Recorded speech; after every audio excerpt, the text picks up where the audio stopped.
আগামী নির্বাচনে তরুণ ভোটারদের সিদ্ধান্তের উপর নির্ভর করছে কে রাষ্ট্র পরিচালনা করবে, এমন মন্তব্য করেছেন বিএনপির ভাইস চেয়ারম্যান বরকতুল্লাহ বুলু। তিনি বলেন, তারা এমন কোনো ভুল সিদ্ধান্ত নেবে না যাতে দেশ উগ্র মৌলবাদ ও ধর্মান্ধদের হাতে চলে যায়।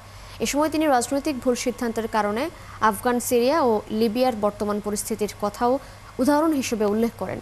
সোমবার সন্ধ্যায় নোয়াখালীর সোনাইমুড়ির নাটেশ্বর ইউনিয়নে এক ফুটবল টুর্নামেন্টে উপস্থিত থেকে প্রধান অতিথির বক্তব্যে এসব কথা বলেন। তিনি বলেন, বিএনপির বিদেশে কোনো প্রভু নেই, বন্ধু আছে, আর যাদের প্রভু রয়েছে তারা সেখানে চলে গেছে। বিএনপি দেশের স্বাধীনতা ও সার্বভৌমত্ব রক্ষায় সবসময় কাজ করে যাবে।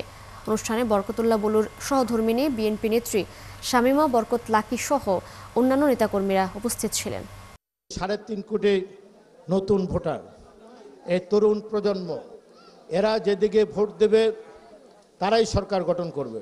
এই তরুণ ভোটাররা এমন কোনো সিদ্ধান্ত ভুল গ্রহণ করবে না, এমন কোনো উগ্র ধর্মান্ধ দলকে ভোট দেবে না যাতে বাংলাদেশ, আফগানিস্তান, সিরিয়া বা ইরাক হয়ে যায়।